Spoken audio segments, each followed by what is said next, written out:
안녕하세요 여러분. 12월 13일 수요일 우리 거대하남병원 교회 수요 예배 드리기로 하시겠습니다. 우리 다 같이 먼저 사도신경으로 하나님 앞에 우리의 믿음을 고백하시겠습니다.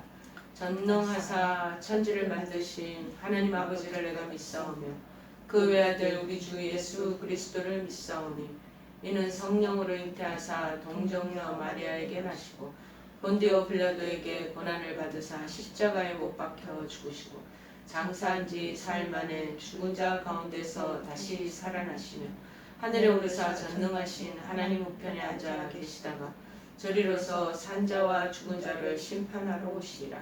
성령을 믿사오며 거룩한 공예와 성도가 서로 교통하는 것과 죄를 사하여 주시는 것과 몸이 다시 사는 것과 영원히 사는 것을 믿사옵나이다. 아멘. 오늘 하나님께서 저희들에게 주시는 말씀은 구약성경 사무엘상 1장 9절에서 18절 말씀 보시겠습니다. 사무엘상 1장입니다. 9절에서 18절 말씀 보시겠습니다. 조금 긴 내용이죠. 9절에서 18절. 사무엘상 페이지 수로는 407쪽. 제가 가지고 있는 성경책으로는 407쪽이나 408쪽을 보시면 좋겠습니다. 사무엘상 1장 9절에서 18절 내용입니다. 자, 407쪽 잘 찾으신 줄 알고 제가 봉독해 드리겠습니다. 그들이 실로에서 먹고 마신 후에 한나가 일어나니 그때 제사장 엘리는 여호와의 전 문설주 곁 의자에 앉아 있었더라. 한나가 마음이 괴로워서 여호와께 기도하고 통곡하며 서원하여 이르되 만군의 여호와여, 만일 주의 여종의 고통을 돌보시고 나를 기억하사 주의 여종을 잊지 아니하시고 주의 여종에게 아들을 주시면 내가 그의 평생에 그를 여호와께 드리고 삭도를 그의 머리에 대지 아니하겠나이다. 그가 여호와 앞에 오래 기도하는 동안에 엘리가 그의 입을 주목한즉 한나가 속으로 말하며 입술만 움직이고 음성은 들리지 아니하므로 엘리는 그가 취한 줄로 생각한지라. 엘리가 그에게 이르되 네가 언제까지 취하여 있겠느냐? 포도주를 끊으라 하니 한나가 대답하여 이르되 내 주여 그렇지 아니하니이다. 나는 마음이 슬픈 여자라. 포도주나 독주를 마신 것이 아니요 여호와 앞에 내 심정을 통한 것뿐이오니 당신의 여종을 악한 여자로 여기지 마옵소서. 내가 지금까지 말한 것은 나의 원통함과 격분됨이 많기 때문이니이다 하는지라. 엘리가 대답하여 이르되 평안히 가라. 이스라엘의 하나님이 내가 기도하여 구한 것을 허락하시기를 원하노라 하니 이르되 당신의 여종이 당신께 은혜 있기를 원하나이다 하고 가서 먹고 얼굴에 다시는 근심빛이 없더라. 아멘. 자, 오늘의 말씀의 제목은 고통에서 평안으로 라는 말씀의 제목. 고통에서 평안으로.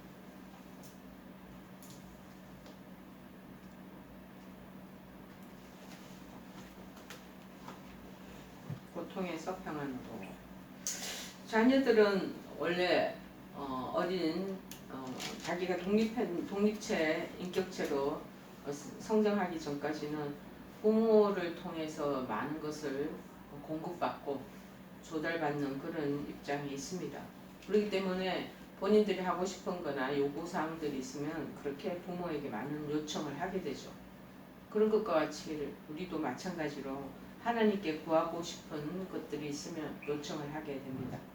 물질적인 것도 요청할 수도 있고 영적인 것도 있을 수도 있고 아니면 정서적인 것, 너무 슬픕니다.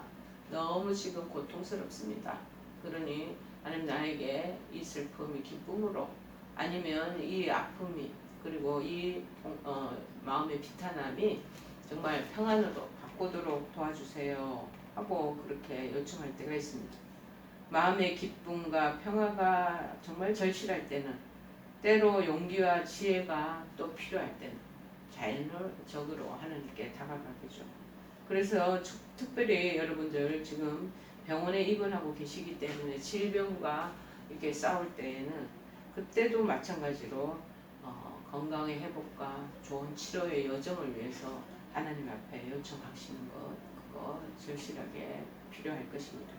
그런데 어떤 상황이든 어떤 환경에 우리가 대면해 있다 할지라도 염려하지 않고 감사하는 마음으로 자꾸 하나님께서 하나님께로 나아가서 우리의 아픔과 이 요청할 수 있는 이 모든 것들을 아뢰면 하나님은 평강과 지혜 가운데서 우리 마음과 생각을 지켜주신다라고 얘기하고 있습니다. 어디서 그러냐고요? 빌립보서 4장 6절 7절에서 얘기하시잖아요. 아무것도 염려하지 말으라. 오직 모든 일에 기도와 간구로 너희 구할 것을 감사함으로 하나님께 아뢰라. 관하고 슬퍼하며 그 다음에 정말 원망하고 짜증 sul킨 소리로 아뢰지 말고 감사함으로 아뢰라는 거죠. 또한 개인적인 아랠 때 쾌락 자기의 이익을 위해서 아니면 무슨 욕심에 따라서 그것을 아뢰지 말라는 거예요. 그것도 이제 야고보서 4장 2절에서 3절에 이렇게 써여 있습니다. 너희가 얻지 못하면 구하지 아니하며 구하여도 받지 못하면 정욕으로 쓰려고 잘못 구하는 것이니라.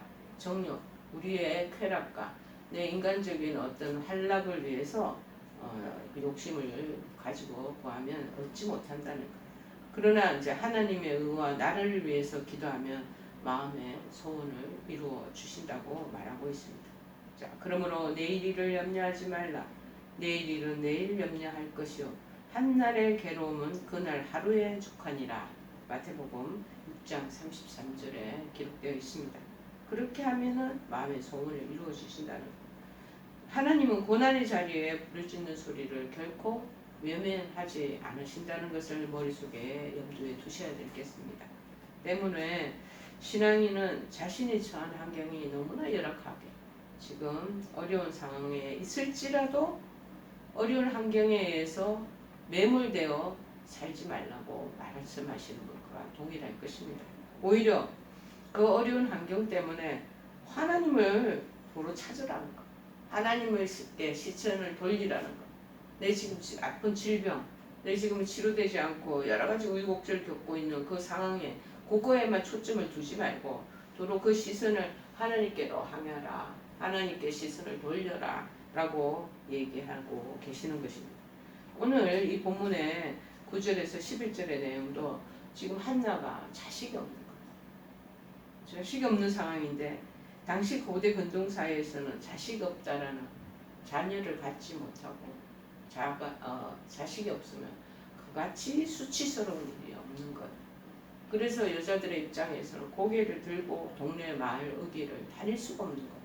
남자가 잘못해서 어떤 잘못한 요인으로 인해서 아내가 아기를 가질 수도 없는 상황도 있을 것인데 막론하고 여자한테 모든 탓을 100%다 돌리는 거죠. 그러니까 얼마나 괴롭겠어요. 이 한나가 그런 입장에 있는 거죠.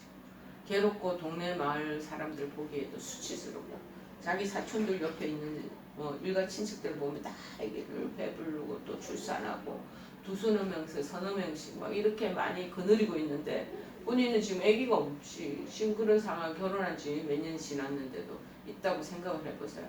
처절한 자기 비탄이 일어나지 않겠습니까?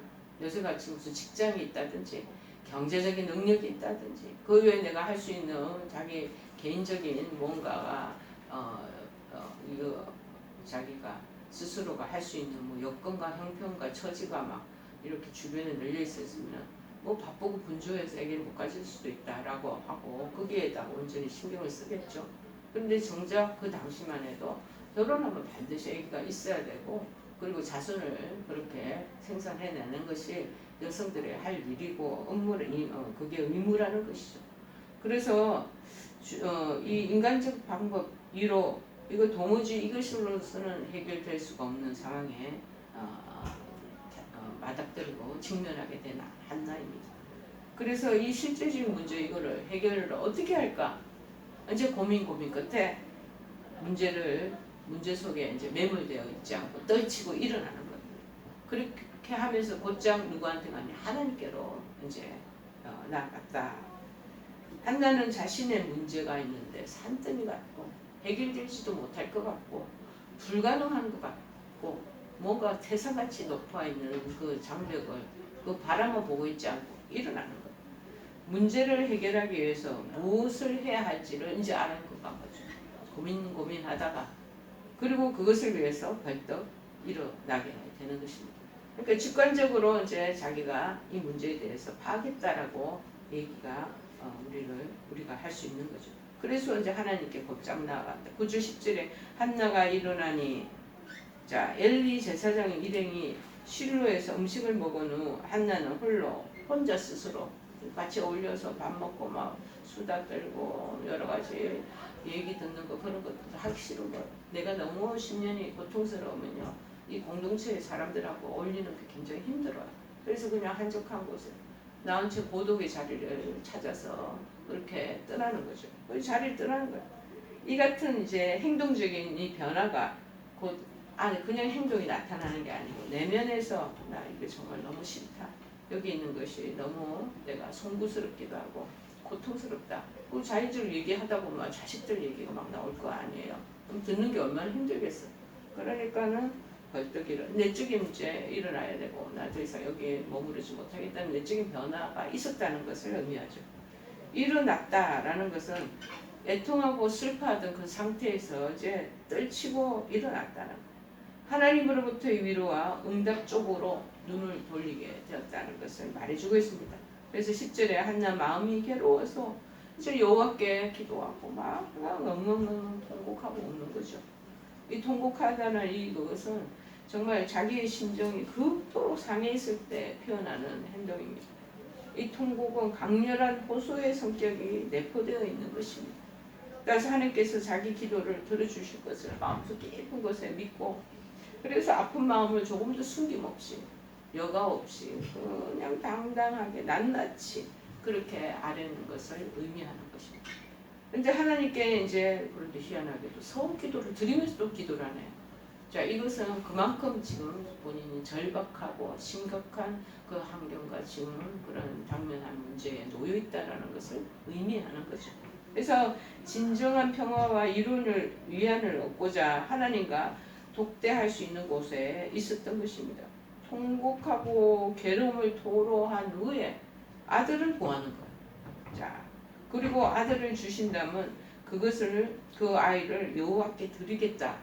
아이고 이렇게 큰 결심까지 하게 되는 거죠.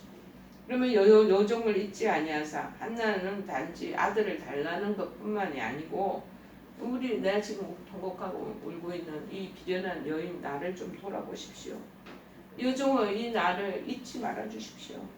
그래서 기도에 응답을 해주신다면 응답에 대한 감사의 표시로 하나님 나한테 지금 인택해 하고 출산케 했던 그 아들을 하나님께 도로 되돌려 드리겠습니다. 라는 이제 그거 어떻게 보면 서원 기도죠. 그렇게 너무 백배하죠. 얼마나 어렵지 않게 그렇게 출산하게 된 아들을 그걸 하나님께 바치겠다. 우리가 아주 대단합니다. 우리는 때로는 이렇게 몇 년이 되었든지 뭐 아기가 왜 없었는지 그거에 대한 그런 자세한 설명이 없어서 우리가 그냥 알 수는 없지만 미루어 짐작한데 하나님 이게 뭐 한 번 두 번만이 기도한 게 아니어서 첫 번째 기도가 아니었을 것 같아요. 여러 번 기도를 하다 이제는 그것이 막 북받쳐 올라온 거예요. 이제 겨우 막 감정의 절정에 올랐다고 얘기를 우리가 할 수가 있습니다. 그러다 보면 그 이전에 하나님이 들으시면서도 대답을 안 하시고 계시고 응답도 안 하고 계시고 침묵하고 계신다는 것을 알 수 있지 않습니까?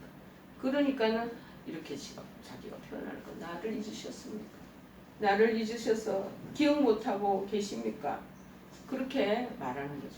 우리가 하나님으로부터 응답을 받지 못하면 많은 사람들이 하나님 나 기억 안 하신다. 나 잊어버리셨다. 라고 결론을 스스로 짓게도 하는 것입니다. 그래서 그러다 보면은 사람도 내 주변에 없고 같이 그 감정을 같이 서로가 나눌 수 있고 그렇게 위로받을 수 있는 사람도 점점 내 주변에서 떠나는데 왜냐하면 주변 사람들도 한번 생각을 해보십시오. 이 한나를 위로하는 것도 한 번 두 번이지 여러 날을 그렇게 하다 지나다 보면은 그 입장이 뭐가 되겠냐고요. 뻔할 얘기인데 얼굴에는 수심이 가득 차 있고 비탄에 빠져 있는 그 여인 옆을 사람들이 본인들도 스스로가 무슨 말로 위로해 줄지를 모르니까는 슬금슬금 자리를 떠나게 되고 이 한나 옆에 이게 모이지를 않는 거죠. 그러니 더 외롭고 홀로 내가 무슨 광야에 내팽개쳐 있다라는 느낌 너무나 들 것입니다. 그런데 기도 중에 한나가 서원하는 이 모습은 아주 마지막 막바지에 그냥 결사적인 그런 자기 고백이 그렇게 서원으로 나타나지 않았는가. 즉 하나님 자신을 하나님의 신실하신 그것을 지금 완전히 절정에 이르는 상황에서 그렇게 아들을 드리겠다고 서원하기까지 이릅니다. 자, 우리가 한나의 이 기도의 특징을 가만히 보면 그녀는 하나님이 어떤 분이신지 정확히 알고 있는 사람, 이게 한나였던 것 같습니다. 만군의 여호와, 만군의 여호와는 이스라엘 군대를 총지휘하시는 분이라는 것. 그래서 하나님은 만물을 지으신 창조자가 되시고 또 하늘과 땅의 모든 피조물을 통치하시고 주장하시는 분이라는 거예요. 자, 그래서 열왕기상 22장 19절에도 미가야가 이르되 그런즉 왕 아합 왕은 여호와의 말씀을 들으소서. 내가 보니 여호와께서 그 보좌에 앉으셨고 하늘의 만군이 그 좌우편에 모시고 서 있다라고 표현하는데 하늘의 군대들, 하늘의 군사들도 정말 하나님 여호와 옆에 오른쪽, 왼쪽 보좌 옆에 딱 그 진을 치고 서 있다라는 것. 머릿속에 우리가 믿음의 눈으로 상상을 해보세요. 그만큼 하나님이 모든 것을 통치하실 수 있는 능력과 위엄과 원세를 가졌다는 것을 묘사하고 있는 것이죠. 또 이제 이 한나는 하나님과의 자기의 관계에서 자신이 어떤 존재인지 잘 파악하고 있는 거예요. 주의 여종이라고 자신에 대한 모든 주권을 갖고 계신 분으로서 하나님을 고백하고 있어요. 주님은 주인이시고 나의 인생에 아니면 우리 모든 사람들의 당신은 이끄실 수 있는 충분한 그런 리더십을 가진 그런 주인이십니다. 나는 종입니다. 하고 자기를 다 정체성을 매기고 있잖아요. 자, 그래서 그 하나님과 내가 어떤 관계에 있다라는 것을 확실히 파악하고 있는 한나. 이제 자기의 기도 그대로 이루어질 것을 믿고 이제 아들 주시면 그 아들을 하나님께 드리겠다고 선하죠.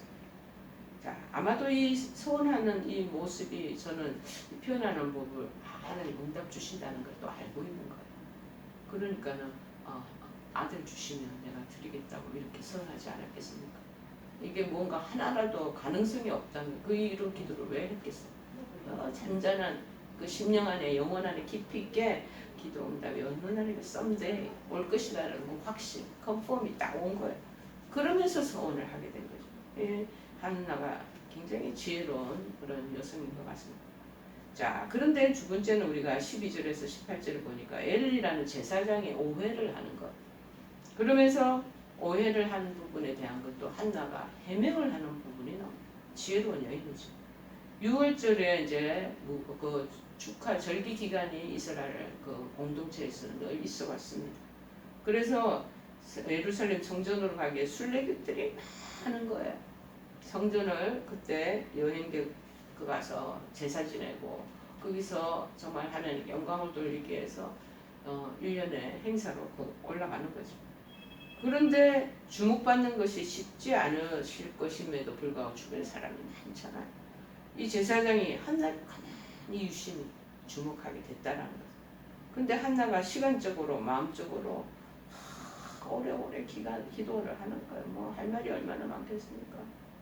동네 사람으로부터 가족과 일가 친척으로부터 보이지 않는 그런 눈초리도 받았을 것이고 그 다음에 그 속에서 자기가 정말 헤어나오지 못한 그 감정적인 서러움 뭐 이런 부분들에 그리고 염려가 걱정이 안전히 안 주실지도 모르겠다. 나는 그러면 나의 처지는 얼마나 비루한 여인의 모습으로 추락될 것인가 뭐 이런 걱정 생각을 하고 있을 거예요.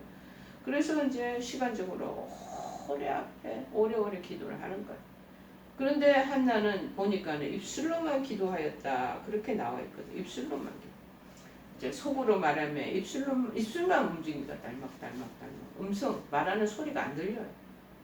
그러니 엘리가 제사장이 생각하기를 아이고 한나가 술이 취했고 술 한 몇 잔 먹었구나. 어쩌 이런 생각을 하게 됐는지 모르겠어요. 우리도 기도할 때 통성으로 기도하는 시간들이 있기도 하고 어떨 때는 침묵으로 기도하는 시간이 있기도 하고 어떨 때는 입술로만 복화술이라고 그러죠. 입술로만 달막달막 하면 안에서 음성은 오지 않고 저 같이 입술로만 달막달막 하면서 기도할 때가 있다는 거. 아마도 이 한나가 긴 시간 기도를 하다고 통속으로 하다 그 긴 시간을 어떻게 기도를 하겠어요. 그러다 보니 입술만 달막달막 이제 마음속에 그것들을 계속 그렇게 이제 묘사가 되겠죠. 그런데 엘리 제사장이 아이고 술 취하고 이렇게 영적으로 기도를 많이 하구나 이렇게 생각을 해야 되는데 뭐 때문에 이 세속적인 생각이 이 우리 대제사장인 이분한테 들어와 있나라는 생각이 들면서 제가 이제 묵상을 하다 보니까 그 주변에 있는 많은 사람들이 그 술을 많이 드시는 것 같아요. 술을 들고 드시고 본인도 그런 과정에 속에 또 참여도 했는지 아닌지는 모르지만 그런 상황들을 잘 간파하고 있었기 때문에 여성이 또 그런다고 술을 먹었던 그 시대는 아니었을 것 같은데 또 어떻게 보면 있었던 것 같아요. 완전히 없는 상황을 이렇게 억지로 끌어내서 제 술을 먹고 저렇게 흥청망청 주정하나? 그런 마음을 갖지는 않았을 거라는 느낌이 드는 거죠. 그러다 보니 이 종교적인 중책을 맡은 엘리가 영적으로 얼마나 기도하는 것이에요. 자기가 기도하면 그런 기도 생활에 몰입되어 있으면요 다른 사람 기도하는 거에 굉장히 고귀하게 고상하게 어쩌면 인정하고 그거를 높여줄 수도 있습니다. 본인이 기도 생활 안 하니까 기도하는 거에 대한 것을 자기가 가지고 있는 세상적인 관점으로 파악을 하고 평가를 해버리는 거죠. 영적으로 그래서 신학자들은 얘기하기를 얼마나 이 사람이 쇠퇴하고 얼마나 무감각한가 이거를 보여주는 단면이다라고 말씀하시는 것도 있습니다. 일리가 있는 것 같아요. 영적인 관점에서 판단하는 제사장이면 그런 신중한 태도를 갖추지 못한 그런 모습은 자기 자신이 영적으로 나태하면요 그렇게 보이는 거예요. 아마도 엘리 제사장도 그렇게 온전히 열정을 가지고 그렇게 영성이 충만하게 이르지 못한 사람이었을 것이다. 짐작이 충분히 갑니다. 그러니 엘리가 제사장이 오해를 하니까 한나가 오해를 받고 있을 리가 없겠죠. 해명을 하는데 아주 예의가 깍듯하게 그리고 자기 의사도 다 표현하는 그 모습이 보입니다. 온유하고 관대하면서 또 침착하게 그렇게 대응을 하죠. 한나가 대답하는 모습을 한번 보십시다. 대답하여 가로되 주여 엘리 제사장을 하나님께 불러 세우신 것을 인정하며 존경하고 있는 모습, 고칭을 통해서 존경하는 것을 보여주죠. 여종, 저 한나의 자기의 겸손한 자세를 보여주는 것이죠. 미천한 저 여종은 그렇게 당신의 여종을 악한 여자로 여기지 마소서. 악한 여자는 뭐냐? 방탕한 여자 또는 무가치한 여자, 사악한 그런 여자의 그 범주에 저를 넣지 말아 주시기를 바랍니다. 그 의미로 엘리가 한나를 술에 취한 채 막 성전에 들어와 주정이나 하는 여자로 그렇게 지금 보고 있잖아요. 그렇게 취급하잖아요. 근데 이 한나는 엘리 제사장을 그렇게 자기를 약간 격화시켜서 보든지 취급하든지 어쨌든 그것이 상관 안 하고 자기가 가지고 있는 관점 속에서 엘리 제사장을 지도자로서의 권위도 인정하며 겸손한 자세를 잃지 않는 모습이 여기에 보여지는 거죠. 그리고 그 얘기를 자기가 해명을 하는 거죠. 술 취해서 이렇게 하는 게 아니고 하나님 앞에 제가 아들이 몇 년 동안 이러다 보니 제가 너무 답답하고 그래서 하나님 앞에 지금 기도하고 있는 중입니다 하고 이제 해명을 하는 거예요. 자, 그리고 그래도 이 얘기를 듣자 엘리가 한나에게 축복하는 내용이 17절에 나오는 거죠. 자, 그러다 보니 한나의 해명을 듣고 난 엘리는 즉시 한나를 위해서 이제 기도를 그렇게 축복을 빌어주고 제사장의 최고의 배려가 뭡니까? 축복을 빌어주는 거예요. 그러니까 목회자들도 성도들에게 베풀 수 있는 최고의 그 배려가 뭐냐? 하나님 나라의 그 놀라운 은총의 축복을 빌어주는 기도를 해주는 것이 마땅할 것입니다. 한나의 술 취한 행동에 대한 엘리의 모든 의혹이 이제 해소가 된 거야. 저 여자 수상하다 하고 그 당시 또 여성들도 그 성전에 나와서 그렇게 오래 기도하는 사람이 없었나 봅니다. 보기에 그렇게 많은 사람들이 오래 기도하는 거가 없었기에 또 이런 식으로 오해를 할 수도 있었다는 것을 우리가 알 수가 있는지. 엘리는 한나의 기도가 그렇게 그래 네가 이렇게 애써서 기도하는 거 그 기도가 반드시 응답되기를 진심으로 이제 빌어주며 응원을 해주는 거죠. 또 그의 추구는 그녀의 기도가 하나님 뜻에 합당하다는 것을 공식적으로 선포하는 것이죠. 그래, 네가 하는 그 아들을 구하고 그렇게 하는 기도, 그거는 네가 마땅한 기도, 지금 터무니없는 네 욕심에 의해서 하는 기도가 아니고 그걸 공식적으로 선포해 주는 거죠. 그러자 이제 한나의 얼굴에 수색이 싹 사라지게 되었다고 18절에 얘기하고 있습니다. 당신의 여종이 당신께 은혜 있기를 원하나이다 하고 가서 먹고 얼굴에 다시는 근심하는 빛이 없더라. 한나의 기도의 응답으로 아들이 생기기도 하지만요, 무엇보다도 엘리 제사장의 그런 축복 기도가 아울러 같이 이것이 더딥혀져서 그래서 하나님의 은총을 입게 되었다라고 우리가 받아들이면 좋겠습니다. 이제 평온한 마음에 울면서 고백하고 마음에 묵었던 것을 다 쏟아놓고 확신한 가운데 서원한 한나가 이제 엘리 제사장의 마지막 축복 기도를 받고 평안한 마음으로 돌아가는 장면이죠. 자, 엘리 축원에 대한 한나의 대답은 이 한나가 이제 확신과 평안을 갖게 되는 계기가 돼요. 저희들도 한우들을 방문하면서 신방하면서 치료를 위해서 기도하고 마음의 평강을 위해서 저희들이 열심히 기도할 때인데 막 걱정과 염려, 근심이 있던 한우들이요, 기도받고 나면 얼굴이 막 달라져. 그리고 정말 하나님의 그 복이, 축복이, 하나님 놀라운 치료가 임하게 될 줄로 믿습니다. 하는 그 마음의 확신이 이렇게 생겨지고 얼굴 수심도 없으셔요. 저희들이 수요예배 때 날려오시는 우리 한우들, 지금 코로나 이후로 대대적인 우리가 공식 예배는 못 드리지만 원목실에서 소수의 분들을 모시고 그렇게 예배를 드리거든요. 예배에 들어오기 전에 그 얼굴을 이렇게 빛을 보면 수심이 가득해. 얼굴이 컴컴해. 어떨 때 보면 어두워, 굳어 있어.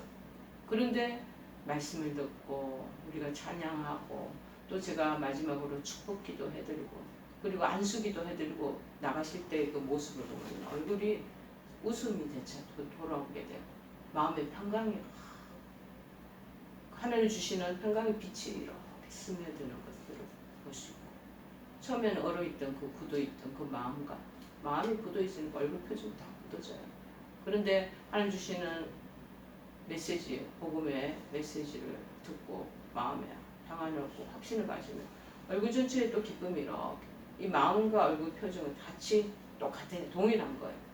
그렇게 하는 것을 보고 저도 참으로 이분들에게 하나님 놀라운 은총이 임하면 그러면 좋은 치료도 일어나겠죠. 아니면 하나님께서 직접 역사하셔서 그렇게 기적적으로 또 회복의 단계로까지 나가게 해주신다는 것이죠. 여러분, 얼굴에 다시는 근심빛이 없더라. 평안이 왔다는 기도응답의 확신은 뭐예요? 평안이 먼저 와요. 평안을, 마음의 평안을 먼저 주시고 그 다음에 아들을 하나님께서 주시는 거예요. 전적인 성령님의 위로가 먼저 도착을 하는 것입니다. 오늘 한나는 자녀가 없는 문제로 마음이 너무 괴로운 사람, 슬펐던 여자였어요. 하지만 소원을 가지고 하나님 앞에 오래 기도하고 결국 소원을 이루어주시는 하나님을 영적으로 경험하게 됩니다. 우리 사무엘상 2장에서 보면은 소원 기도의 응답을 받게 된 한나, 하나님을 나중에는 막 찬양하는 그 감사의 표시를 찬양으로 막 표현하는, 여기에 놓치지 말아야 할 것이 뭐냐, 이 한나가 기도해서 얻은 아들 사무엘로 인하여 막 기뻐하고 즐거워하는 거예요. 잔치가 벌어지겠죠. 그 과정. 사무엘을 주신 여호와로 말미암아 즐거워하고 기뻐하였다. 2장 1절에 보니까는 이렇게 나와 있습니다. 내 마음이 여호와로 말미암아 즐거워하며 내 뿔이 여호와로 말미암아 높아졌으며 내 입이 내 원수들을 향하여 크게 열렸으니 이는 내가 주의 구원으로 말미암아 기뻐함이니라. 자, 이런 한나이기에 귀하게 얻은 사무엘을 하나님께 드릴 수 있었다는 거예요. 자, 이 처음 받은 그 아들을 이제 두 돌까지 잘 키웠다가 하나님 성전에 데리고 와서 바치잖아요. 왜? 이 귀한 아들을 또 바치기까지 하면 내 주변 수중에 주변에 아이가 자식이 또 없어져 버리는데 이 여인의 이 담대한 모습, 용기 백배한, 하나님 또 주실 줄을 또 확신하는 거예요. 하나를 주시는데 둘, 셋 그대로 또 주실 것이다라는 또 하나님에 대한 신뢰가 딱 마음에 있는 거죠. 그러니까 자신 있게 먼저 바치는 거예요. 여러분 누구른가로부터 우리가 선물을 받게 되면 그 받은 선물 아주 작은 거 아무것도 아니죠. 그걸로 인해 우리가 즐겁고 기쁘지 않겠습니까? 선물 받으면 마음이 너무나 기쁘고 즐겁습니다. 그러나 받은 선물도 좋죠. 좋지만 선물을 준 사람을 더 좋아하게 돼요.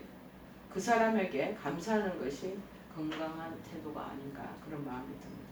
시편 37편 4절에서도 말씀하시기를 기쁨을 오직 주님에게서 찾아라. 그래서 그런 의미로 어떻게 얘기했냐면 또 여호와를 기뻐하라. 그가 내 마음의 소원을 내게 이루어 주시리로다. 여러분 병실에 있다 보니 마음의 소원이 있으시죠? 그 소원을 하나님 앞에 맡기세요. 이게 지금 사무엘 그 아들이 없다라는 그것 때문에 지금 한나가 애달프게 기도하고 있는 모습이잖아요.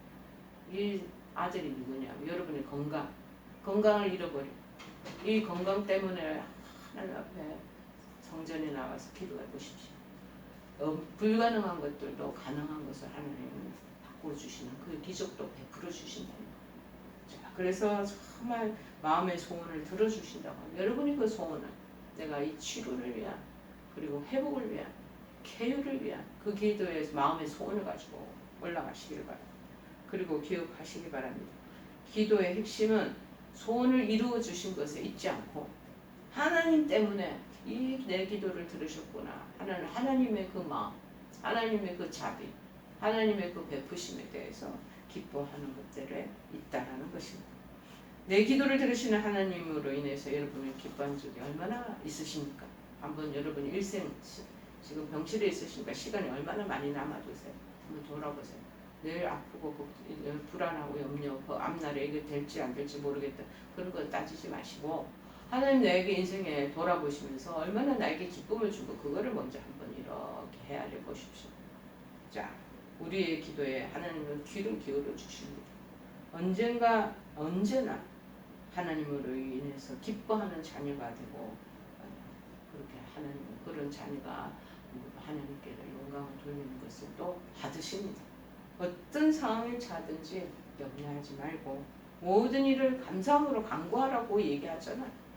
날마다 의지하는 자녀를 하나님께서는 알뜰살뜰하게 보살펴 주시리라 믿습니다. 인생에 여러분 또 신상에서 이런 주님의 손길을 경험하는 여러분 되시기를 간절히 축원해 드립니다. 우리 찬송가 452장 여러분의 소원을 하나님 앞에 아뢰고 고통에서 기쁨으로 화하게 되는 그러한 놀라운 은총을 맛보시기 바랍니다. 400 몇 장이죠? 52장. 452장입니다. 내 모든 소원 기도의 제목.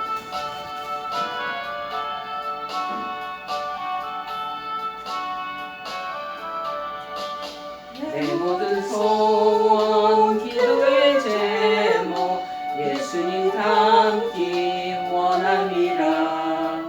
예수님 평상 나의 끼 위해 세상의 복과 아끼지 않네. 예수님 닮기 내가 원하네. 날 구원하신 예수님을 내 마음속에 지금 고도사 주님의 형상 인치소서. 무한한 사랑 풍성한 긍휼 슬픈 자 위로 하시는 주. 길 잃은 죄인 부르는 예수 그 형상 함께 하옵소서. 예수님 닮기 내가 원하네. 날 구원하신 예수님을 내 마음속에 지금 거둬사 주님의 형상 인치소서. 겸손한 예수 거룩한 주님 원수의 멸시 참으시사 우리를 위해 고난을 받은 구주를 함께 하옵소서. 예수님 닮기 내가 원하네.